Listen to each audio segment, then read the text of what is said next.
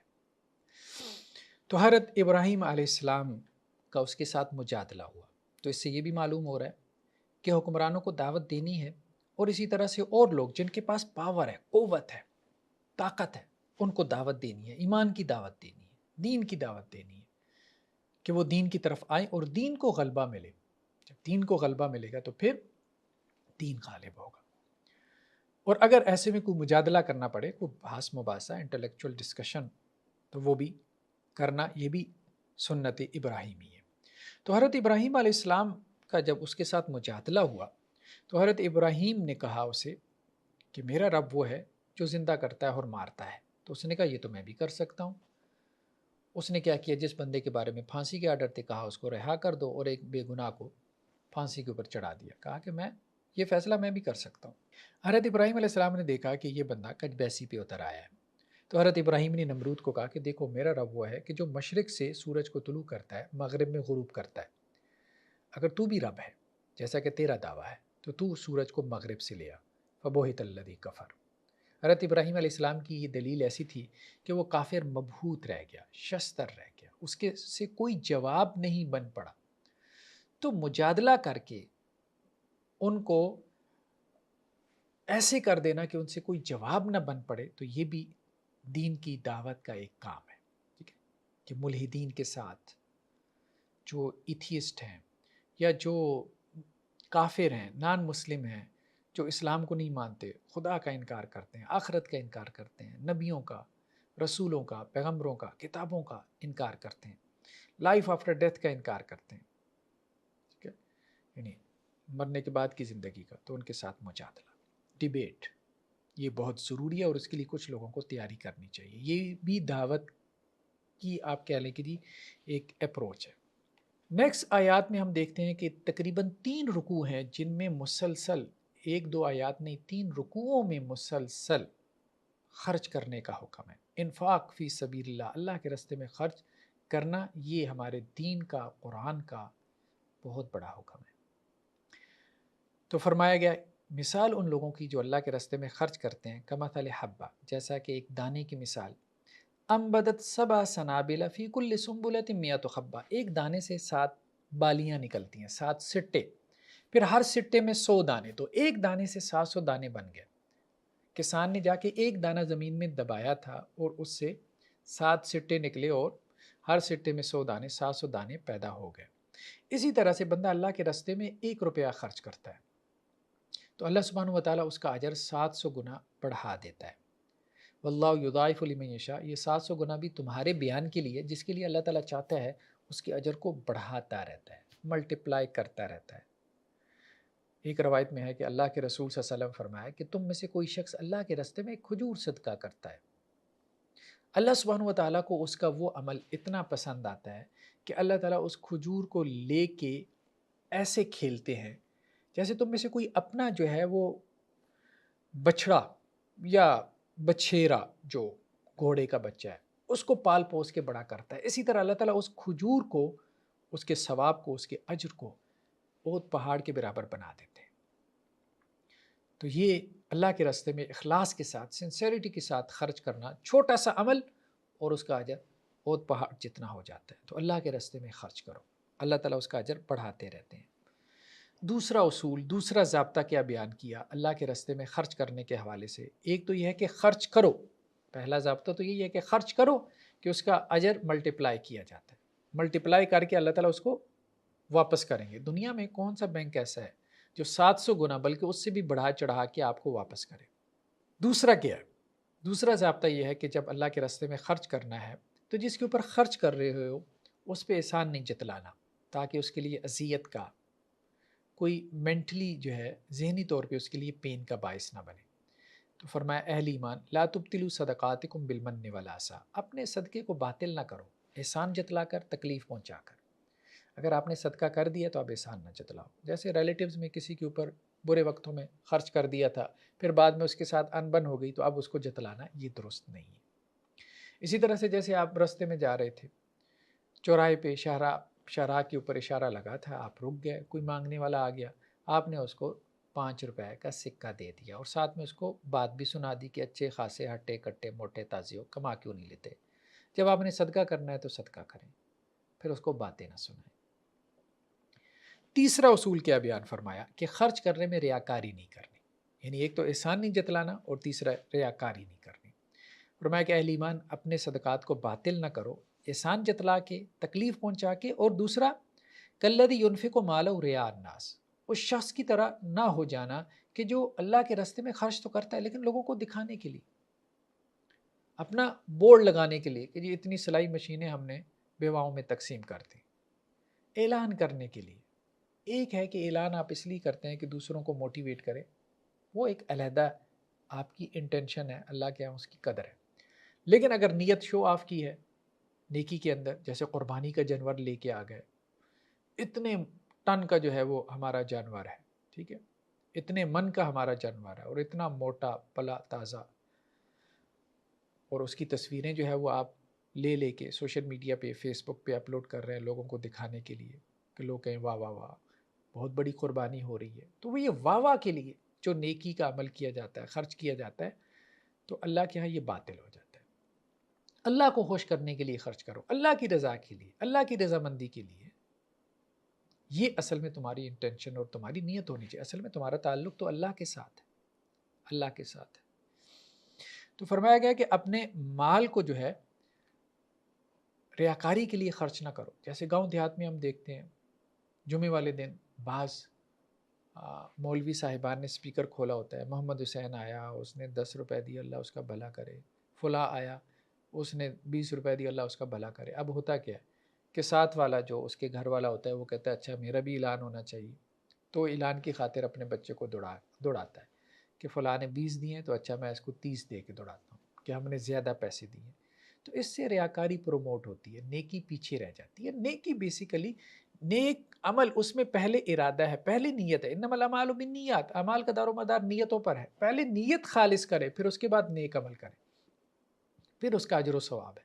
نیت خالص نہیں ہے تو پھر ظاہر عمل کا اس طرح سے کوئی اجر و ثواب نہیں ہے، بلکہ بعض اوقات وہ عمل جو ہے ریاکاری میں آ کے وبال بن جاتا ہے۔ چوتھا ضابطہ کیا بیان کیا کہ اللہ کے راستے میں ردی مال خرچ نہیں کرنا۔ یا ایھا الذین آمنوا انفقوا من طیبات ما کسبتم، طیب پاکیزہ مال، اچھا مال اللہ کے راستے میں خرچ کرو، ٹھیک ہے۔ اور آگے چل کے کیا فرمایا؟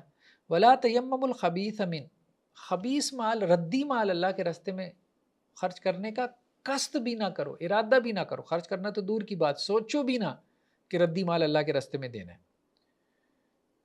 منہ تنفقون ولستم بیاخذیہ الا ان تغمضوا فیہ، دیکھو اگر وہ ردی مال تمہیں لینا پڑ جائے تو تم اس کو قبول کرو گے؟ نہیں۔ ہاں اگر اپنی آنکھیں بند کر لو تو پھر شاید قبول کر لو، تو کبھی تمہارے برے وقت آ جائیں تو تم وہ مال قبول نہیں کرو گے۔ یعنی ہمارے ہاں جو کھانا کسی کے کھانے کے قابل نہیں رہ جاتا تو وہ ہم کہتے ہیں کہ جی اب ہم اللہ کے راستے میں نکال دیں۔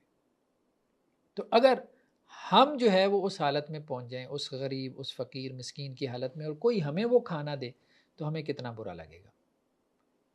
اگر ہم نے اپنے جیب سے 10-20 روپے نکال کے دینے بھی ہوتے ہیں تو ہم کوشش کرتے ہیں کہ والیٹ میں سے جو گندہ ترین نوٹ ہو، جو میلا کچیلا ہو، وہ ہم اللہ کے راستے میں دیں۔ یہ نہیں، بہترین چیز اللہ کے راستے میں دو، یہ اللہ کو پسند ہے کیونکہ تم اللہ کے لیے دے رہے ہو۔ نیکسٹ اصول یہ بیان کیا کہ صدقہ جو ہے وہ اعلانیہ بھی کیا جا سکتا ہے اور خفیہ بھی، دونوں طرح سے جائز ہے، یہ تمہاری نیت اور انٹینشن پہ ڈیپینڈ کرتا ہے۔ فرمایا گیا کہ اگر تم صدقات کو ظاہر کرو پبلک میں فنعما ہی، تو وہ بھی بہتر ہے، وہ بھی خوب ہے، مقصد کیا ہو کہ لوگ موٹیویٹ ہوں، وہ بھی خرچ کریں۔ وَإِن تُخْفُوهُ، اور اگر تم چھپا کے صدقہ کرو، وَتُؤْتُوهُ الْفُقَرَاءَ فَهُوَ خَيْرٌ لَكُمْ، تو یہ تمہارے لیے بہت بہتر ہے، اور اللہ تعالیٰ تم سے صدقے کے بدلے میں تمہارے گناہ معاف کرتا رہے گا، اور جو تم عمل کرتے ہو اللہ تعالیٰ اس سے باخبر ہے۔ تو دونوں طرح سے صدقہ کیا جا سکتا ہے، اعلانیہ بھی اور پوشیدہ طور پہ بھی۔ نیکسٹ اصول یہ بیان کیا کہ صدقہ جب بھی کرنا ہو تو لوگوں کو ڈھونڈ کے کریں، سفید پہ پوش لوگ، خاص طور پہ وہ لوگ جو دوسروں سے لگ لپٹ کے مانگتے نہیں، یعنی کچھ لوگ ایسے ہوتے ہیں کہ جو کچھ کما تو رہے ہیں لیکن اتنا نہیں کما رہے، منتھلی انکم اتنی نہیں ہے کہ جس سے ان کا خرچہ پورا ہو، تو ان کے اوپر خرچ کرو۔ تو کہا گیا ہے کہ ان فقراء کو تلاش کرو اور ان پہ خرچ کرو، ٹھیک ہے، کہ جو زمین میں چل پھر نہیں سکتے، جیسا کہ وہاں پہ اصحاب صفہ تھے، تجارت نہیں کر سکتے تھے، اپنے آپ کو انہوں نے اللہ کے دین کے لیے وقف کر رکھا تھا، تو ان کی مثال بیان کی گئی۔ یہ اصحاب صفہ کچھ صحابی تھے کہ جو مسجد نبوی میں آپ صلی اللہ علیہ وسلم کے زمانے میں ایک چبوترے کے اوپر بیٹھے رہتے تھے دین کا علم حاصل کرنے کے لیے۔ فرمایا یحسبهم الجاہل اغنیاء من التعفف، ان لوگوں پہ خرچ کرو کہ جنہیں جاہل آدمی یہ سمجھتا ہے کہ یہ غنی ہے، کیوں؟ کیونکہ وہ سوال نہیں کر رہے، یعنی بظاہر وہ سفید پوش ہیں تو وہ سوال نہیں کرتے، تو لوگ ان کو غنی سمجھتے ہیں۔ تعرفہم بسیماہم، اے نبی صلی اللہ علیہ وسلم آپ انہیں ان کی علامتوں سے پہچانتے ہیں۔ لا یسالون الناس الحافا، وہ لوگوں سے لگ لپٹ کے سوال نہیں کرتے۔ ایک تو وہ ہے نا جو پیچھے پڑ جاتے ہیں، وہ تو اپنا حصہ لے ہی جاتے ہیں، جو سوال کرتے ہیں، جو نہیں مانگ رہا شرم کی وجہ سے، اپنی جو ہے وہ خودداری کی وجہ سے، اس کو دو، کیونکہ اس کی ضرورتیں ہیں اور اس سے مانگا بھی نہیں جا رہا، اس کو دو، اس کو تلاش کر کے دو۔ تو یہ قرآن نے حکم دیا کہ صدقہ اس کرنے میں تھوڑا تردد کر لیا کرو، ہر وقت انسان کو آسانی تلاش نہیں کرنی چاہیے۔ ٹھیک ہے کبھی آسانی میں جو سامنے آیا اس کو دے دیا، لیکن کبھی کبھی اس میں تردد کر کے صحیح حقدار تک اس کا حق پہنچانا چاہیے، اس کی نیکی زیادہ ہے۔ نیکسٹ کیا ہے کہ دن اور رات دونوں میں صدقہ کرنا۔ فرمایا الذین ینفقون اموالہم باللیل والنہار، جو لوگ دن میں بھی صدقہ کرتے ہیں رات کو بھی صدقہ کرتے ہیں۔ رات کو صدقہ کرنا عجیب انداز ہے قرآن کا، ہے گویا دن رات میں یہی کام کر رہا ہے۔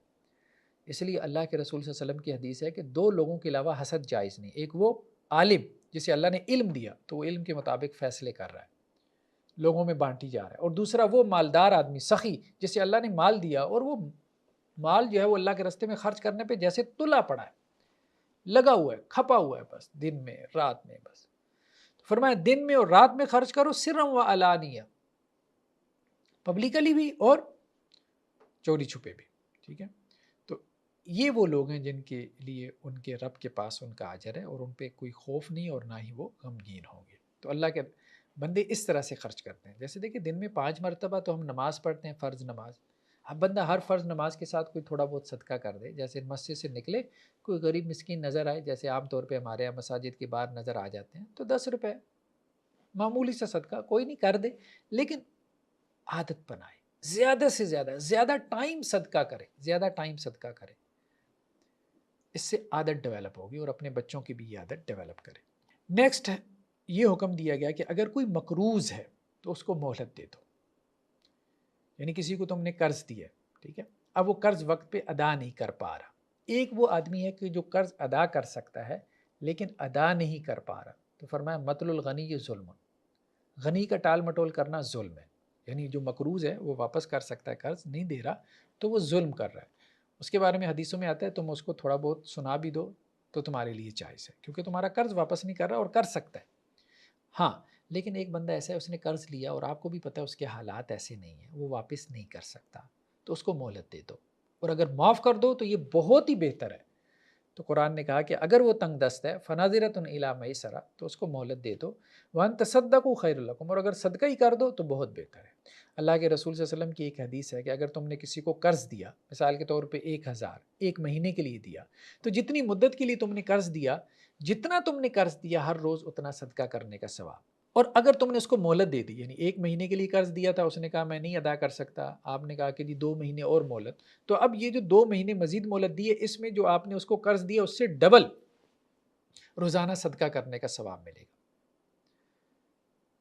تو قرض کا ثواب بعض اوقات صدقے سے بھی بڑھ جاتا ہے۔ اس کی وجہ کیا ہے کہ صدقہ وہ اماؤنٹ ہوتی ہے جو عام طور پہ ہم اس وقت خرچ کرتے ہیں جب ہم کہتے ہیں کہ یہ ضرورت سے زائد ہے، اور قرض وہ اماؤنٹ ہوتی ہے جو ہماری ضرورت کی اماؤنٹ ہوتی ہے، لیکن ہم اپنی ضرورت پہ دوسرے کی ضرورت کو ترجیح دیتے ہیں اور اس کو وہ قرض کی رقم پکڑا دیتے ہیں، اس لیے قرض دینے کا اجر زیادہ ہے۔ ساتھ ہی ان آیات میں اللہ سبحانہ و تعالیٰ نے سود کی حرمت کو بھی بیان کیا، یعنی ایک تو یہ ہے کہ خرچ کرنے کا حکم دیا، اور دوسرا یہ کہ خرچ نہیں کر سکتے تو کم از کم اپنے بھائی کو قرض ہی دے دو۔ ہاں، قرض دے دیا ہے، نہیں ادا کر سکتا، مہلت دے دو، ٹھیک ہے، اور اگر وہ قرض صدقہ کر دو تو بہت اچھا ہے۔ اور اب ایک تیسرا ایٹیچیوڈ کیا ہے کہ کسی کو قرض دیا ہے، کسی مسلمان بھائی کو ضرورت تھی، اس نے آپ سے قرض مانگا، آپ نے قرض دے دیا، اب آپ کہتے ہیں کہ جی جتنا لیا ہے اس سے زیادہ لوٹاؤ، یعنی سود، انٹرسٹ۔ 1000 روپے لیا ہے، 1200 واپس کرو، 1 لاکھ لیا ہے، 1,10,000 واپس کرو۔ تو یہاں پہ اللہ سبحانہ و تعالیٰ یہ کہہ رہے ہیں کہ اہل ایمان اتقوا اللہ، اللہ سے ڈر جاؤ، وذروا ما بقی من الربا، اور جو ربا، جو پرانا لین دین تمہارا دور جاہلیت کا چلا آ رہا ہے اس کو چھوڑ دو، چھوڑ دو۔ اب اللہ نے منع کر دیا سود سے، جو پچھلا ہے یہ حکم سن لیا، اب اس کے بعد ختم، ان کنتم مومنین، اگر تم مومن ہو۔ اور دیکھو اگر تم ایسا نہیں کرو گے، فَإِن لَمْ تَفْعَلُوا، اگر تم نے سودی معاملہ نہیں چھوڑا، فَأَذَنُوا بِحَرْبٍ مِّنَ اللَّهِ وَرَسُولِهِ، اللہ اور اس کے رسول سے جنگ کے لیے تیار ہو جاؤ۔ تم اللہ اور اس کے رسول سے جنگ کر رہے ہو، اور جو اللہ اور اس کے رسول سے جنگ کرے گا، ظاہری بات ہے شکست کس کی ہے؟ اسی بندے کی ہونی ہے۔ تو گویا یہ سود بیسیکلی ایک ایسا گناہ ہے جو اللہ اور اس کے رسول سے جنگ ہے۔ یہ جنگ کیوں ہے؟ کیونکہ یہ ایکسپلائٹیشن کا نظام ہے پوری دنیا میں۔ یہ جو بینکنگ سسٹم ہے، یہ جو سودی نظام ہے، اس نے کیا ایکسپلائٹیشن پیدا کی ہے۔ امیر امیر سے امیر ہو رہا ہے، غریب غریب سے غریب ہو رہا ہے، غربا خودکشیاں کر رہے ہیں، عمراء کی دولت میں اضافہ ہو رہا ہے۔ ابھی آپ 2023 جنوری کا ڈیٹا اٹھا کے دیکھیں کہ گاڑیاں جو ہے، جو چھوٹی گاڑیاں ہیں، ان کی جو خریداری کی جو پرسنٹیج ہے وہ گری ہے، بہت تیزی سے گری ہے، اور جو بڑی گاڑیاں ہیں اور ان کی پرسنٹیج بہت بڑی ہے۔ تو مطلب پاکستان کی معاشی حالت کیا ہے؟ ڈیفالٹ ہونے کے قریب ہے، یہ خبریں سننے کو مل رہی ہیں۔ لیکن بڑی گاڑیوں کی خریداری بڑھ رہی ہے، کیوں؟ امیر کے پاس پیسہ زیادہ آئے جا رہا ہے۔ تو یہ سودی نظام جو ہے ایسی ایکسپلائٹیشن پیدا کرتا ہے، ایسی طبقاتی تقسیم پیدا کرتا ہے سوسائٹی کے اندر، ایسے گریڈز پیدا کرتا ہے کہ ایک ہائر اپس اور دوسرے لوگ جو ہے وہ بالکل 2 وقت کی روٹی کو ترستے ہیں۔ ایک کے جو ہے وہ کتے بھی مربے کھاتے ہیں، ان کے گھوڑے اے سی کے اندر رہتے ہیں، اور دوسروں کو جو ہے وہ پنکھا بھی جو ہے وہ چلانے کو نہیں ملتا، اتنے پیسے نہیں ہوتے کہ ایک پنکھا چلا کے اس کا بجلی کا بل ادا کر سکے۔ یہ سودی نظام، اس کے ایفیکٹس ہیں، اس لیے سود کی اتنی زیادہ نفی جو ہے وہ قرآن میں آئی ہے۔ مطلب بلینرز چند ایک خاندان ہیں دنیا کے، اتنی دولت ہے کہ شاید انہیں بھی نہ پتا ہو کہ ان کے پاس کتنی دولت ہے۔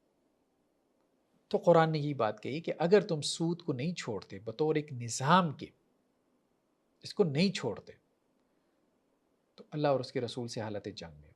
اور آپ صلی اللہ علیہ وسلم نے یہاں تک فرمایا کہ سود لینے والا، دینے والا، اس پہ گواہی دینے والا، سود اس کے ڈاکومنٹ پہ گواہی دینے والا اور اس کو لکھنے والا،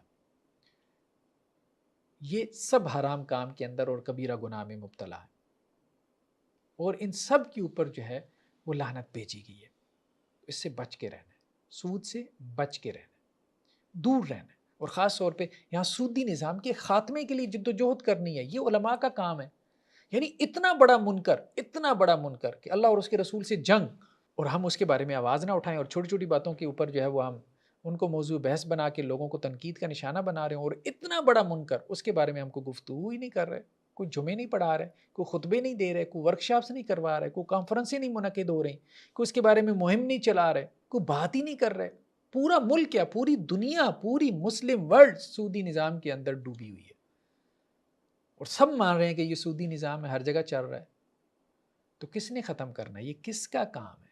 سب سے پہلے اہل علم کا، علماء کا، کیونکہ نبیوں کا یہ شیوا ہوتا تھا کہ وہ وقت کے سب سے بڑے منکر کے بارے میں بات کرتے تھے، اور وہ صرف شرک کے منکر پہ گفتگو نہیں کرتے تھے، شرک کے علاوہ جو منکرات ہوتے تھے، حضرت لوط علیہ السلام نے صرف شرک پہ تنقید نہیں کی۔ قرآن دیکھیں وہ تو بھرا پڑا ہے کہ جو اس قوم کے اندر دوسرا بڑا منکر تھا شرک کے علاوہ، تو حضرت لوط علیہ السلام کے تبصرے اس کے اوپر دیکھیں، وَتَأْتُونَ فِي نَادِيكُمُ الْمُنْكَرَ، مطلب جو وہ عمل قوم لوط کرتے تھے، ہومو سیکشولیٹی میں مبتلا تھے۔ حضرت شعیب علیہ السلام کی قوم جو ہے وہ مال میں ملاوٹ کرتی تھی، چیزوں کے اندر ملاوٹ کرتی تھی، اور اسی طرح سے جو ہے وہ ڈکیتی کے اندر مبتلا تھی، تو اس کے اوپر انہوں نے تنقید کی۔ تو جتنے بھی منکرات ہیں نبی تو اس پہ تنقید کرتے تھے۔ معاشرے کا منکر صرف شرک تو نہیں ہے، باقی منکرات کے خلاف کس نے بولنا ہے؟ اہل علم نے، علماء نے بولنا ہے۔ اگر وہ بول رہے ہیں تو اپنی ذمہ داری ادا کر رہے ہیں، ورنہ نہیں ادا کر رہے۔ اور اگر وہ چھوٹی چھوٹی چیزوں میں پڑے ہیں تو پھر تو بالکل دین کا ایک مسخ شدہ تصور ہے کہ اصل منکرات کو چھوڑ کے جو قرآن کی نظر میں منکرات ہیں وہ چھوٹی چھوٹی چیزوں کے اوپر پڑیں اور لوگوں کی چھوٹی چھوٹی چیزیں درست کرنے میں لگیں۔ نیکسٹ آیات کے اندر جو ہے وہ قرض کے احکامات بیان کیے گئے کہ جب آپس میں لین دین کرو قرض کا تو اس کو لکھ لیا کرو۔ اہل ایمان اذا تداینتم بدین الی اجل مسمی فاکتبوا، لکھ لیا کرو۔ ہوتا ہے کہ وقتی طور پہ ایک دوسرے سے قرض پکڑ لیتے ہیں، لکھتے نہیں ہیں تو بعد میں بھول جاتے ہیں۔ ایون کہ میاں بیوی کو جب آپس میں معاملہ کرنا چاہیے، لین دین جب زیادہ ہو تو اس کو لکھ لیا کریں ایک کاپی میں، رجسٹر میں، کیونکہ مہینے کے آخر میں پھر وہ دونوں بھی آپس میں لڑ رہے ہوں کہ میں نے واپس کر دیا تھا، میں نے نہیں لیا تھا، آپ نے نہیں دیا تھا۔ یہ تو لکھیں، رجسٹر بنائیں، جس کے ساتھ بھی لین دین کا معاملہ کریں اس کو لکھ لیا کریں۔ یہ بہتر ہے، یہ ریکمینڈڈ ہے، یہ مستحب ہے، پسندیدہ ہے، اس میں انسان کا فائدہ ہے۔ آخری جو آیات ہیں سورہ بقرہ کی، ان کے بارے میں آتا ہے کہ یہ عرش کے خزانوں میں سے ایک خزانہ ہے، اور بعض روایتوں میں یہ بھی آتا ہے کہ اللہ کے رسول صلی اللہ علیہ وسلم جب معراج پہ گئے تو آپ کو جو تحفے دیے گئے، 3 تحفے دیے گئے آپ صلی اللہ علیہ وسلم کو معراج کی رات۔ ایک تو یہ نماز کا تحفہ، دوسرا یہ کہ آپ کی امت میں سے جو شرک نہیں کرے گا اللہ تعالیٰ اس کو معاف کر دے گا، اور تیسرا یہ آخری 2 آیات۔ اور ان 2 آیات میں جو آخر میں دعا ہے، بہت عظیم دعا ہے، اس دعا کو ہمیں یاد کرنا چاہیے، اور اپنی نمازوں میں بھی اور اس کے علاوہ بھی اپنے معمولات میں لے کے آنا چاہیے۔ اور اس دعا میں ہم اللہ سے کیا مانگ رہے ہیں؟ اللہ نے خود ہمیں یہ دعا سکھائی ہے کہ اس طرح سے اللہ سے دعا مانگو، یا اللہ اگر ہم بھول جائیں یا ہم سے کوئی گناہ ہو جائے، بھول چوک ہو جائے تو ہمیں پکڑنا نہ، اور یا اللہ یہ جو شریعت، اللہ کا دین اس وقت نازل ہو رہا تھا تو اس میں ایسے احکامات نازل نہ ہوں جو ہمارے لیے بوجھ بن جائے، ہمارے لیے یہ شریعت آسان ہی رہے۔ واعف عنا واغفر لنا وارحمنا، یا اللہ ہمیں معاف کرنا، ہم سے درگزر کرنا، ہم پہ رحم فرمانا، تو ہمارا مولا سرپرست ہے، اور کافروں کے مقابلے میں ہماری مدد کرنا۔ بہت عظیم دعا ہے، بہت اچھی دعا ہے، اس کو حرز جان بنا لیں۔ یہاں پر سورہ بقرہ جو ہے وہ مکمل ہوئی۔ نیکسٹ اب ہم سورہ آل عمران کا آغاز کرتے ہیں۔ سورہ بقرہ اور سورہ آل عمران کی فضیلت بہت سی روایات میں ہمیں ملتی ہے۔ ان کو الزہراوین بھی کہا گیا، جو 2 بہت روشن جو ہے اور چمکدار صورتیں۔ شروع کی آیات میں اللہ سبحانہ و تعالیٰ نے یہ بیان فرمایا ہے کہ قرآن مجید کی آیات 2 قسم پر ہیں۔ اکثر و بیشتر آیات قرآن کی وہ ہیں جن کو قرآن نے کہا کہ وہ محکم ہیں۔ محکم سے مراد ان کا معنی بالکل واضح، صریح، بین، کلیئر کٹ۔ ہاں، کچھ آیات قرآن مجید کی ایسی ہیں جو متشابہ ہیں، یعنی ان کا معنی اتنا واضح نہیں ہے۔ وہ متشابہ کیوں رکھی گئی ہیں؟ ہماری آزمائش کے لیے، کیونکہ زندگی کا مقصد ہے ہی آزمائش۔ اللہ نے دنیا میں کیوں بھیجا؟ ٹیسٹ۔ یہ لائف کیا ہے؟ یہ ایک ٹیسٹ ہے، یہ ایک امتحان ہے، اللہ تعالیٰ آزما رہے ہیں۔ تو قرآن میں بھی کچھ آیات ایسی رکھ لی اور کہا کہ اب یہ سمجھ نہیں آ رہی، لیکن ایمان لا کے دکھاؤ۔ کیوں ایمان لا کے دکھاؤ بغیر سمجھے بھی؟ بہت سارا بھائی تمہیں سمجھ آ رہا ہے، ٹھیک ہے، ویل اینڈ گڈ، جو نہیں آ رہا اس پہ بھی ایمان لا کے دکھاؤ۔ کیوں؟ کیونکہ تمہارا امتحان مقصود ہے۔ جو سمجھ آ رہا ہے اس کے مطابق ایک شعور تمہارا بن چکا ہے، ایک شعور تمہارا ڈیولپ ہو چکا ہے کہ تمہیں ایمان لانا ہے۔ اب جو سمجھ میں نہیں آ رہا ہے اس میں تمہارا امتحان ہو رہا ہے، تو اس امتحان میں کامیاب ہو کے دکھا دو۔ تو فرمایا کچھ آیات متشابہ ہیں، جیسے قرآن مجید میں ذکر ہے کہ جہنم کے اندر درخت، اب مشرکین اس کے اوپر چیخ پڑے، جہنم تو آگ ہے، اور دوسرا اس کے اندر درخت کیسے ہو سکتا ہے؟ یہ تو متضاد باتیں ہیں جو قرآن کر رہا ہے۔ تو اسی طرح سے کچھ لوگوں کو آپ دیکھیں گے آج بھی، آپ کو جو ایتھیسٹ ہوتے ہیں یا ملحدانہ رجحان رکھتے ہیں، تو وہ قرآن میں سے ایسی مین میخ نکالنے کی کوشش کرتے ہیں۔ تو اللہ نے خود، اللہ تعالیٰ چاہتے تو قرآن کا ٹیکسٹ ایسا بنا دیتے کہ اس کی ایسی باؤنڈریز قائم کر دیتے، کسی کو جرت نہ ہوتی کہ اس میں کوئی اور بات کر پاتا، لیکن اللہ تعالیٰ نے بعض جگہوں پہ اس کو اوپن اینڈڈ رکھا ہے۔ کیوں؟ تاکہ آزمائش ممکن ہو۔ جو اعتراض کر سکتا ہے وہ اعتراض کر کے ناکام ہو، اور ناکام ہو کے پھر آخرت میں جہنم کا سامان پیدا کرے اپنے لیے، اور جو ناکام نہیں ہونا چاہتا تو وہ اپنے تقوی کی صلاحیت کی بنیاد پہ ان آیات کے اوپر جو ہے وہ ایمان لے آئے۔ فرمایا اللہ تعالیٰ نے جو ہے وہ تمہاری طرف کتاب نازل کی، اس میں کچھ آیات محکم ہیں، ہن ام الکتاب، یہ کتاب کی اصل ہے، یہ کتاب کی جڑ ہے۔ وَأُخْرَ متشابہات، اور کچھ متشابہ آیات بھی ہیں. فَأَمَّا الَّذِينَ فِي قُلُوبِهِمْ زَيْغٌ فَيَتَّبِعُونَ مَا تَشَابَهَ، تو جن لوگوں کے دلوں میں ٹیڑھ ہے، کجی ہے، اندر سے دل ہی خراب ہے، تو وہ کیا کرتے ہیں؟ متشابہ آیات کے پیچھے پڑ جاتے ہیں. اور قرآن نہیں پڑھنا انہوں نے، نہ اور قرآن انہوں نے اسٹڈی کرنا، نہ سمجھنا ہے. قرآن میں سے صرف وہ چند ایک مقامات، وہی بس اس کو لے کے بیٹھے.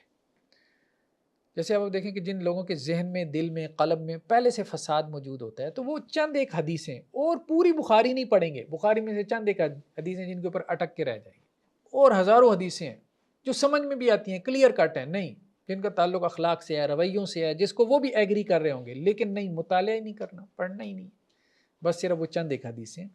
اسی طرح کچھ لوگوں نے قرآن کے ساتھ یہ معاملہ کیا ہوا ہے، چند ایک آیات کے پیچھے پڑھے. تو مقصد کیا ہے؟ ابتغاء الفتنہ. فسادی لوگ ہیں، صرف فتنہ چاہتے ہیں. وابتغاء تعویل ما یعلم تأویلہ الا اللہ. اور راسخون فی العلم کیا کہتے ہیں کہ یا اللہ ہم ان آیات پہ بھی ایمان لے کے آتے ہیں جو متشابہ آیات ہیں. تو یہ رویہ ہونا چاہیے ایک بندہ مومن کا. نیکسٹ آیات میں اللہ سبحانہ وتعالیٰ نے یہ بات بیان کی ہے کہ یہ جو دنیاوی زندگی کی نعمتیں ہیں، اللہ سبحانہ وتعالیٰ نے یہ انسانوں کے لیے پیدا کی. زُیِّنَ لِلنَّاسِ حُبُّ الشہوات. دیکھو اللہ نے انسان کے لیے مزین کر دی، خوبصورت بنا دی.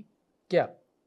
شہوات، خواہشات کی جو محبت ہے وہ اللہ نے انسان کے دل میں ڈالی ہے اس کی آزمائش کے لیے. جیسے عورتوں کی محبت ہے، بنین بیٹے ہیں، والقناطیر المقنطرہ من الذهب والفضہ، سونا چاندی اس کے ڈھیر، والخیل المسومہ، اس طرح گھوڑے ہیں. ٹھیک ہے، اس وقت گھوڑے ہوتے تھے بہترین سواری، آج کل اور ہیں گاڑیوں کی صورت میں ہیں. والانعام چوپائے ہیں، والحرث کھیتیاں، زمین. ذالک متاع الحیات الدنیا، یہ سب دنیاوی زندگی کا ساز و سامان ہے. تو اللہ تعالیٰ یہ کہہ رہے ہیں کہ یہ سب چیزوں کی، دنیاوی چیزوں کی محبت، مال و دولت کی محبت، زمین جائیداد کی محبت، پراپرٹی کی محبت، بیوی بچوں کی محبت، عورتوں کی محبت، یہ اللہ نے تمہارے دل میں ڈالی ہے. اس سے پریشان نہیں ہونا، تمہاری آزمائش کے لیے. کرنے کا کام کیا ہے؟ یہ محبت دل سے نکالنی نہیں ہے، نہیں، اللہ کی محبت کو اس کے اوپر قائم رکھنا ہے. سب سے اوپر اللہ اور اس کے رسول اور اس کے دین کی محبت، یہ سب محبتیں اس کے تابع ہوں. بس ٹھیک ہے، اتنا مطلوب ہے. سیلف کنٹرول، خواہشات کو مارنا نہیں ہے، ختم نہیں کرنا. خواہشات کو مار دیا، ختم کر دیا تو پھر کیا؟ پھر تو مردہ شیر کے اوپر آپ جھنڈا لہرا رہے ہیں. ٹھیک ہے، جب نفس ہی مر گیا تو پھر کس چیز کی فتح، کس چیز کے آپ فاتح ہیں؟ نفس زندہ ہے، اس کی خواہشات بھی زندہ ہیں. آپ نے ان کے ساتھ مجاہدہ کرنا ہے، اسٹرگل کرنی ہے. پھر اس مجاہدے کے اوپر آپ کے لیے اجر ہے، آخرت میں اجر ہے، آپ کے لیے آخرت میں ثواب ہے. تو فرمایا گیا کہ یہ دیکھو، یہ سب دنیا کی زندگی کی نعمتیں ہیں، لیکن کچھ چیز اس سے بھی بہتر ہے. اور وہ کیا ہے؟ وہ جو آخرت میں اللہ نے تمہارے لیے تیار کر رکھا ہے. ایسے باغات جن کے دامن میں نہریں بہتی ہیں، وہ اس میں ہمیشہ ہمیشہ رہیں گے. وازواج مطہرہ، اور اس میں تمہارے لیے پاکیزہ بیویاں بھی ہوں گی. نیکسٹ آیات میں اللہ سبحانہ و تعالیٰ مسلمانوں کو کہہ رہے ہیں کہ کافروں کو اپنا دلی دوست نہ بناؤ، قلبی دوست. ایک یہ ہے کہ کفار کے ساتھ معاملات کرنا، تجارت، لین دین، کوئی حرج نہیں ہے. مدینہ میں یہودی آباد تھے، صحابہ کرام ان کے ہاں جا کے جو ہے وہ معاملات کر لیا کرتے تھے، ان کے ساتھ تجارت، خرید و فروخت بھی کر لیتے تھے، ان کے ہاں سروسز بھی فراہم کرتے تھے. اسی طرح سے مناکحات بھی جائز ہے کہ کوئی مسلمان جو ہے وہ کسی یہودی یا عیسائی عورت سے شادی کر لے، کوئی حرج نہیں ہے، اس کی اجازت قرآن نے دی ہے. تو معاملات جائز ہیں، مناکحات جائز ہے. ٹھیک ہے، لیکن یہ ہے کہ ان کو دلی دوست بنانا یہ ٹھیک نہیں ہے. قلبی دوست، رازدان، قریبی، یہ ٹھیک نہیں. یہ صرف اہل ایمان کو بنانا چاہیے. یعنی جیسے انسان کا بیسٹ فرینڈ ہوتا ہے، جسے ہم جگری یار بھی کہہ دیتے ہیں، وہ تمہارا اہل ایمان میں سے ہی ہونا چاہیے کہ جس کے اوپر تم اعتماد کرو. اپنے گھر کے معاملے اس سے ڈسکس کر لیا کرو. تو یہ تمہارا دلی دوست جو ہے یہ اہل ایمان میں سے ہونا چاہیے.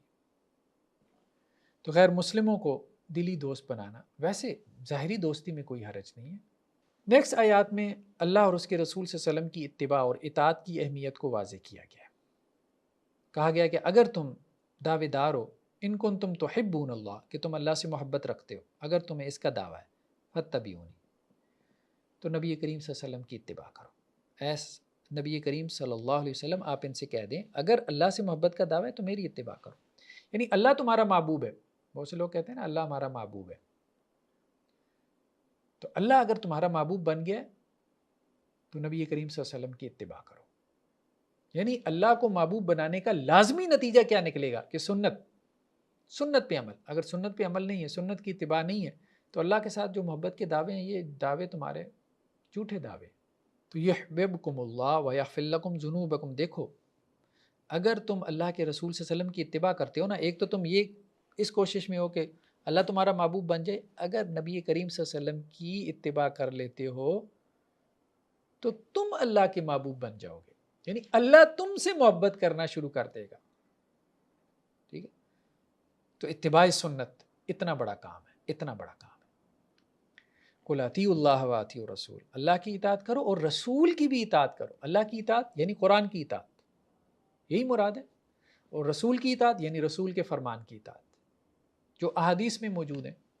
نیکسٹ آیات میں حضرت عیسیٰ علیہ السلام کی معجزانہ پیدائش کا ذکر ہے۔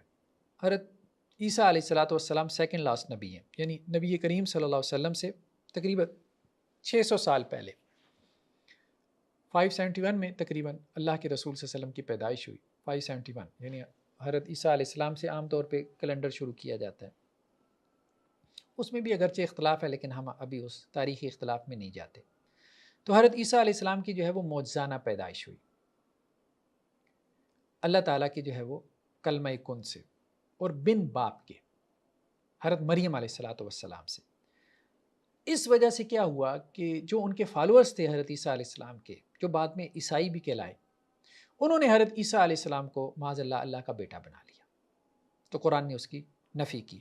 ہاں یہ بات ضرور قرآن نے کہی ہے کہ ان کی پیدائش معجزانہ طور پر ہوئی، اس اعتبار سے وہ اللہ کا کلمہ ہے کہ وہ بن باپ کی پیدا ہوئی۔ تو فرمایا کہ جب ملائکہ نے، فرشتوں نے حضرت مریم سے کہا جو حضرت عیسیٰ علیہ السلام کی والدہ تھیں کہ اللہ سبحانہ و تعالیٰ آپ کو خوشخبری دے رہا ہے بکلمۃ من، اللہ کی طرف سے ایک کلمہ، اسمہ المسیح عیسیٰ بن مریم، اس کا نام مسیح عیسیٰ ابن مریم ہوگا، وجیہا فی الدنیا والآخرہ ومن المقربین، دنیا اور آخرت میں وجاہت والا اور مقربین میں سے ہوگا، ویکلم الناس فی المہد وکہلا، اور لوگوں سے وہ کلام کرے گا گود میں، ماں کی گود میں بھی اور بڑی عمر کو پہنچ کے بھی، ومن الصالحین، اور نیک لوگوں میں سے ہوگا۔ تو اس پہ حضرت مریم علیہ السلام نے کہا رب انا یکون لی ولد ولم یمسسنی بشر، مجھے تو کسی انسان نے چھوا ہی نہیں، ٹچ ہی نہیں کیا، تو میرے کیسے اولاد ہو جائے گی؟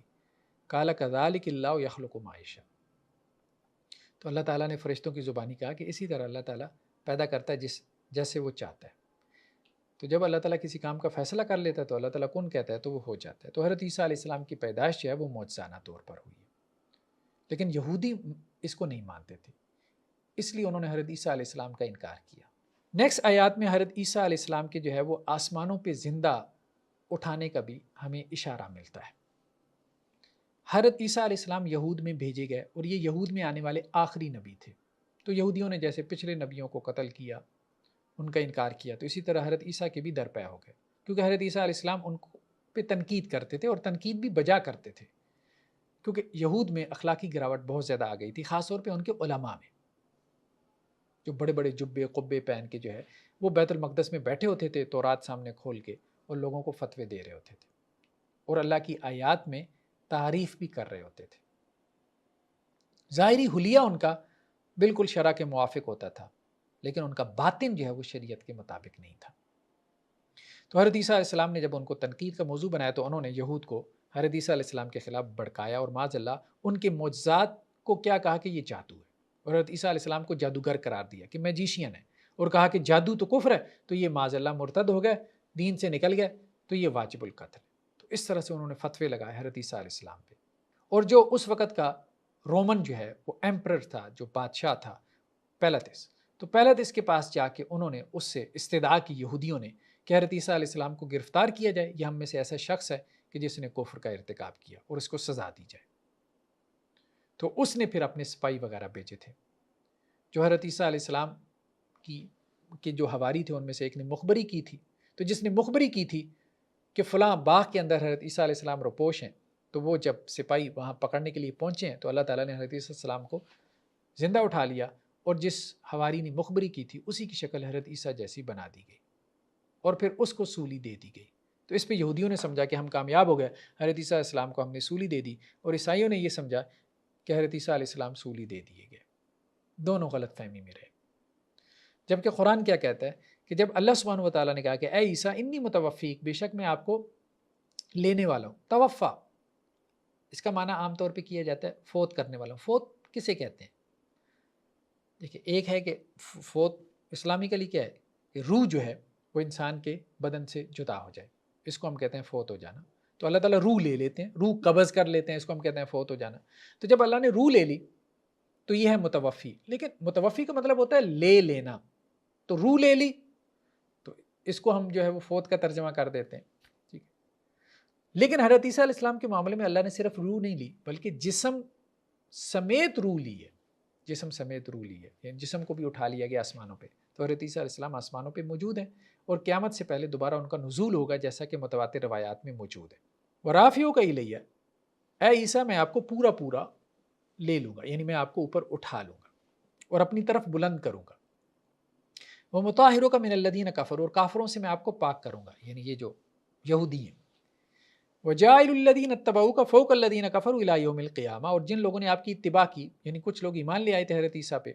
یہ کچھ مچھیرے تھے، مچھلیاں پکڑتے تھے. حضرت عیسیٰ علیہ السلام اصل میں یہود کی اصلاح کے لیے آئے تھے، وہ تو ایمان نہیں لائے. چند ایک مچھیرے ایمان لے آئے جو حواری کہلائے، پھر بعد میں جو ہے وہ عیسائیت پھیلی ہے کافی عرصہ بعد. تو فرمایا کہ اے عیسیٰ جو آپ کی پیروی کریں گے ہم ان کے اوپر جنہوں نے آپ کا انکار کیا قیامت تک، الی یوم القیامہ، ان کو ان کے اوپر مسلط رکھیں گے. آج بھی دیکھیں عیسائی تعداد میں بہت زیادہ ہے، 1/3 ہے، 33% ہے، اور یہودی برائے نام ہے، شاید 1% بھی نہ ہو دنیا کی آبادی کا. اور آج اگر اسرائیل کا کوئی مقام ہے دنیا میں تو وہ بھی امریکن کی وجہ سے، وہ بھی برطانیہ کی وجہ سے. اور برطانیہ جو ہے وہ کرسچین، مطلب اپنے مذہب کے اعتبار سے دیکھیں تو کرسچین بیک گراؤنڈ ہے ان کا. تو وجاعل الذین اتبعوک فوق الذین کفروا الی یوم القیامہ، تو یہ جو عیسائی ہیں حضرت عیسیٰ علیہ السلام کے فالوور، یہ قیامت تک یہودیوں کے اوپر مسلط رہیں گے. یعنی یہودی اگر کوئی مقام حاصل کر پائیں گے تو وہ بھی ان کے سہارے، اپنے بل بوتے پہ نہیں. نیکسٹ آیات میں حضرت عیسیٰ علیہ السلام کی الوہیت کا انکار کیا گیا کہ عیسائیوں نے کیا کیا، حضرت عیسیٰ علیہ السلام کی محبت میں ان کو اللہ کا بیٹا بنا لیا. تو کہا گیا کہ دیکھو عیسیٰ علیہ السلام کی مثال اللہ کے نزدیک ایسے ہے کمثل آدم، جیسا کہ آدم کی مثال. خلقہ من تراب، اللہ تعالیٰ نے آدم کو مٹی سے پیدا کیا، پھر کہا ہو جا، وہ ہو گیا. تو اگر بن باپ کے کوئی پیدا ہو اور اس وجہ سے وہ خدا ہو سکتا ہو، جیسا کہ عیسائی کہتے تھے کہ حضرت عیسیٰ علیہ السلام بن باپ کے پیدا ہوئے، تو کہا گیا کہ آدم علیہ السلام کے تو نہ باپ ہے نہ ماں ہے، ان کے تو دونوں ہی نہیں ہیں. تو پہلے ان کو جو ہے وہ خدا کا بیٹا بناؤ، پہلے ان کو پھر الہ بناؤ. تو کس کام میں تم پڑ گئے ہو؟ عیسیٰ علیہ السلام کی مثال جو ہے وہ آدم علیہ السلام کی سی ہے. اللہ نے عیسیٰ علیہ السلام کو بن باپ کے پیدا کیا، اس سے پہلے اللہ تعالیٰ آدم علیہ السلام کو بن باپ اور بن ماں کے پیدا کر چکے. تو اس بات پہ ذرا غور کرو، ان کو تو کسی نے جو ہے وہ خدا نہیں بنایا، خدا کا بیٹا نہیں بنایا. نیکسٹ آیات میں بین المذاہب مکالمہ، جسے انٹرفیتھ ڈائلاگ کہتے ہیں، اس کی بنیاد بیان کی گئی. یعنی سیمیٹک ریلیجن کم از کم، آسمانی ادیان جنہیں کہتے ہیں، جن میں 3 ادیان ہیں، جوڈائزم، یہودیت، کرسچینٹی، عیسائیت اور اسلام. اور ان کے فالورز تقریباً جو ہیں وہ دنیا کی آبادی کا 60% ہیں تینوں مذاہب کے. یہ تینوں آسمانی مذاہب یعنی آسمان کی طرف اپنی نسبت کرتے ہیں. یہودیوں کی کتاب تورات ہے، عیسائیوں کی انجیل ہے، اور قرآن مسلمانوں کی کتاب ہے. ان کو کہا گیا کہ کم از کم تمہارے پاس تو وہ کتابیں ہیں جو آسمان سے آئی ہیں، اور تم تو نبیوں کے فالورز ہو، تم تو کم از کم توحید پہ آ جاؤ. دوسرے مذاہب کو چھوڑیں جو مین میڈ ہے، جیسے ہندو مت ہے، سکھ مت ہے، بدھ مت ہے، اس کو چھوڑیں. کنفیوشنزم ہے، زروسٹرینزم ہے. اگرچہ زروسٹرینزم کے بارے میں، مجوسیت کے بارے میں اختلاف ہے، لیکن بہرحال یہاں پہ سیمیٹک ریلیجنس کی بات ہو رہی ہے، سامی ادیان کی. کہا گیا کہ اہلی کتاب ایک کلمے کی طرف آؤ جو ہمارے اور تمہارے درمیان برابر ہے. اور وہ کلمہ کیا ہے؟ یعنی تم بھی مانتے ہو، ہم بھی مانتے ہیں، اصولی طور پہ تو مانتے ہیں نا، بعد میں تعویلیں کی ہوئی ہیں. اللہ نعبد الا اللہ، اللہ کے علاوہ کسی کی عبادت نہیں کرنی. ولا نشرک بہ شیئا، اس کے ساتھ کسی کو شریک نہیں ٹھہرانا. ولا یتخذ بعضنا بعضا اربابا من دون اللہ، اپنے بعض لوگوں کو رب نہیں بنا لینا. جیسے آگے چل کے آئے گا قرآن میں، رہبان کو، اپنے راہبوں کو، اپنے درویشوں کو، صوفیاء کو، بزرگوں کو، اور اپنے علماء کو اور اپنے فقہا کو رب بنا لیتے تھے. وہ آگے آئے گا، اس کو ہم تفصیل سے دیکھیں گے. تو کہا گیا کہ توحید کے اوپر تم جمع ہو سکتے ہو. یعنی انٹرفیتھ ڈائلاگ کی بنیاد کیا ہے؟ ڈائلاگ ہو سکتا ہے، بالکل ہو سکتا ہے، مکالمہ ہو سکتا ہے، ہونا چاہیے، مسلمانوں میں بھی ہونا چاہیے، ان کے مختلف سیکٹس میں، دوسرے مذاہب کے ساتھ بھی ہونا چاہیے، لیکن بنیاد توحید، وہ توحید جو تمہاری کتابوں میں بھی ہے۔ ڈاکٹر ذاکر نائک یہی تو بتاتے ہیں ان کو کہ تمہاری اپنی کتابوں میں توحید کا بیان ہے، اسی کو مان لو۔ ہماری کتاب، ہم نہیں کہہ رہے کہ ہماری کتاب، تمہاری کتاب میں بھی لکھا ہوا ہے، تو جو چیز قدر مشترک ہے اس کے اوپر تو آ جاؤ۔ تو بین المذاہب مکالمہ کی بنیاد توحید ہے، توحید پہ آ جاؤ، توحید پہ آ جاؤ۔ نیکسٹ آیات میں یہود کی ایک سازش کا تذکرہ ہے۔ یہودی جو کہ مدینہ میں رہتے تھے، انہوں نے ایک سازش کی۔ جب انہوں نے دیکھا کہ اسلام تیزی سے پھیل رہا ہے تو ان میں سے بعض لوگوں نے کیا کیا کہ وہ آتے تھے اللہ کے رسول صلی اللہ علیہ وسلم کے پاس اور آ کے کہتے تھے کہ ہم ایمان لے آئے، اور سارا دن آپ کی مجلس میں بیٹھتے تھے۔ شام کو جا کے واپس ہو کے کہتے تھے کہ نہیں یار، سارا دن ہم ان کی مجلس میں بیٹھے، ہمیں تو ان کی بات ہی نہیں سمجھ میں آ رہی، پھر دوبارہ یہودی ہو جاتے تھے۔ اور چاہتے کیا تھے کہ اس طرح سے اور بھی مسلمان کیا ہوں، واپس آئیں اپنے کفر کی طرف، کہ جب مسلمان یہ دیکھیں گے کہ یہ یہودی تھے، آئے تھے، مسلمان ہوئے، آپ وسلم کی مجلس میں رہے، پھر جو ہے یہ واپس چلے گئے اپنے دین میں، تو اس کا مطلب یہ ہے کہ پڑھے لکھے تھے، پچھلی کتاب کو جانتے تھے، انہیں کچھ نہیں سمجھ میں آئی بات، تبھی تو یہ اس طرف گئے، ٹھیک ہے؟ تو وہ یہ اس طرح سے سمجھتے تھے، اور اس طرح سے انہوں نے ایک سازش کی۔ تو وقالت طائفۃ من اہل الکتاب آمنوا بالذی انزل علی الذین آمنوا وجہ النہار، یعنی دن کے پہلے حصے میں ایمان لے کے آؤ، وکفروا آخرہ، دن کے آخری حصے میں انکار کر دو، لعلہم یرجعون، ہو سکتا ہے اسی بہانے کچھ اور مسلمان بھی واپس آ جائیں، دیکھا دیکھی۔ تو یہ یہودیوں نے ایک سازش کی تھی۔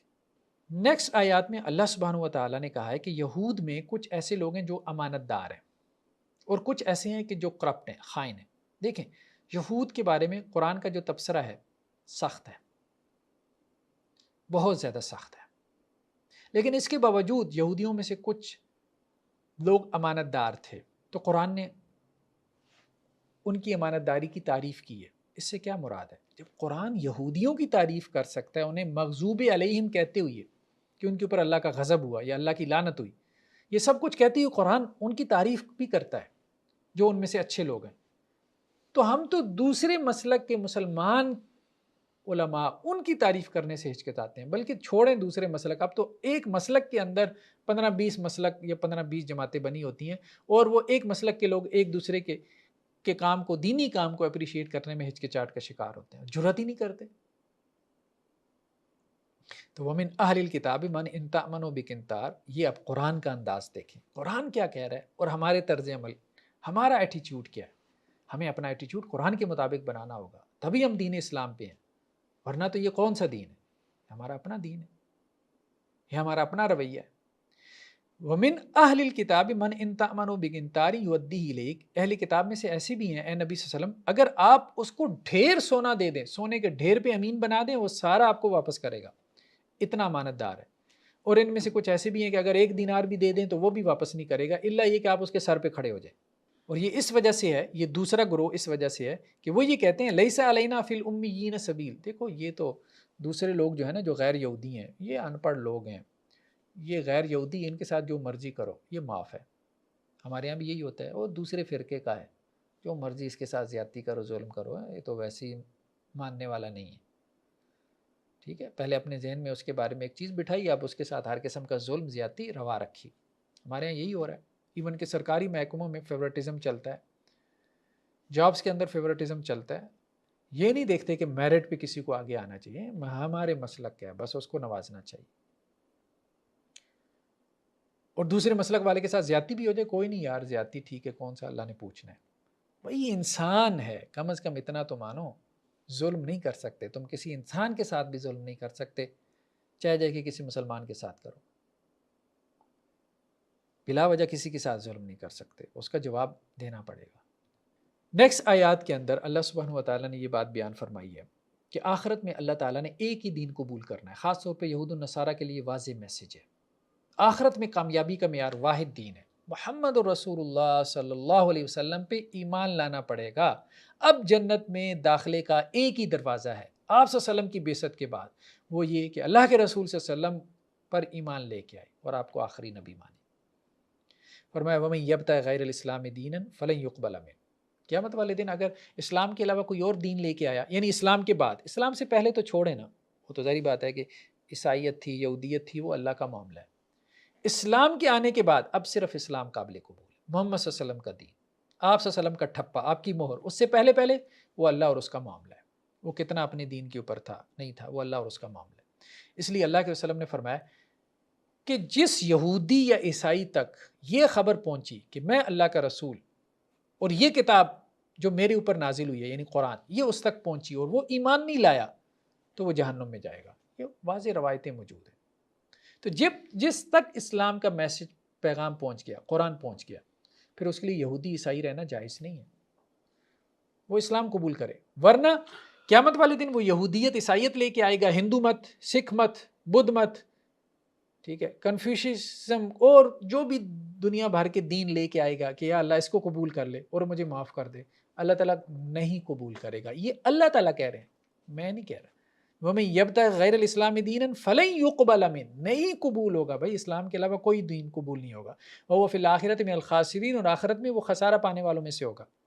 ساری زندگی جس دین کو آپ پریکٹس کرتے رہے، بھلے آپ نے اس دین کی وجہ سے بڑی مشقتیں اٹھائیں، مطلب دنیا میں جو بھی مذہب اختیار کرنے والے ہیں تو اس مذہب میں مشقتیں تو اٹھاتے ہیں، بدھ مت والے دیکھیں کتنی مشقتیں اٹھاتے ہیں، ہندو مت کو جو پریکٹس کرتے ہیں، سکھ مت کو، وہ بھی مشقتیں اٹھاتے ہیں اپنے دین کے لیے، ایون کہ عیسائی یہودی بھی اٹھاتے ہیں، لیکن اللہ تعالیٰ اس مشقت کو قبول نہیں کرے گا۔ کیوں؟ کیونکہ فائنل دین آ گیا، دین اسلام کا فائنل ورژن آ گیا، اپ ڈیٹڈ ورژن۔ اب جو اس پہ ایمان لے کے آئے گا وہ آخرت میں قابل قبول ہوگا، اس کے علاوہ سب مردود ہے، سب ریجیکٹڈ ہے۔ وہ دنیا کی ایک مشقت ہے، تم نے جھیل لی ہے، بس اللہ کے ہاں اس کا کوئی اجر نہیں ہے، کوئی ریوارڈ نہیں ہے۔ اللہ نے بتا دیا کہ بھائی اب یہ ہے، یہ سلیبس ہے، اب اس کے مطابق امتحان ہونا ہے، آپ کا سلیبس اپ ڈیٹ ہو گیا ہے، آپ پرانی کتاب کے مطابق تیاری کر کے آ رہے ہو، آپ جتنی مرضی تیاری کر لو، جب بتا دیا ہے کہ کتاب یا سلیبس اپ ڈیٹ ہو گیا تو اس کے مطابق تیاری کرنی ہے، اس کے مطابق پیپر ہونا ہے، اس کے مطابق سوال و جواب کوسچن آنسر ہونا ہے۔ تو یہ بہت اہم ہے، اس کو سمجھنے کی ضرورت ہے کہ اب نجات کا واحد رستہ یہی ہے، جو آخرت میں نجات چاہتا ہے، جو آخرت میں نجات چاہتا ہے۔ دیکھیں جو مذاہب کو پریکٹس کر رہے ہیں، جو آخرت کو بھی مانتے ہیں، یہود و نصارہ، یہ آخرت کے قائل ہیں کیونکہ یہ پچھلے نبیوں کو ماننے والے ہیں، یہ آخرت کی زندگی کے قائل ہیں، یہ جنت جہنم کے قائل ہیں۔ تو کم از کم جو آخرت کے قائل ہیں اور جو آخرت میں جنت چاہتے ہیں، تو وہ تو کم از کم اس بات کو سوچیں کہ جس نے جنت بنائی ہے وہ یہ کہہ رہا ہے کہ اب جنت میں داخلے کا دروازہ کیا ہے؟ وہ اللہ کے رسول صلی اللہ علیہ وسلم ہے۔ باقی دیکھیں کہ جو آخرت کو مانتی نہیں ہے، جیسے ہندو مت، ان کے آخرت کا کوئی کانسیپٹ ہی نہیں ہے، سکھ مت یا اور جو بدھ مت وغیرہ میں، تو وہاں تو بات علیحدہ ہے، ان کے ہاں تو کوئی جنت جہنم کا کانسیپٹ ہی نہیں ہے، ان کو آپ کیا سمجھا سکتے ہیں؟ لیکن یہ ہے کہ یہود و نصارہ کو کم از کم سمجھایا جا سکتا ہے۔ تو آج ہمارا تیسرا پارہ مکمل ہوا، تو انشاءاللہ نیکسٹ ٹائم ہم چوتھے پارے کا آغاز کریں گے۔ جزاکم اللہ خیر، والسلام علیکم ورحمۃ اللہ وبرکاتہ۔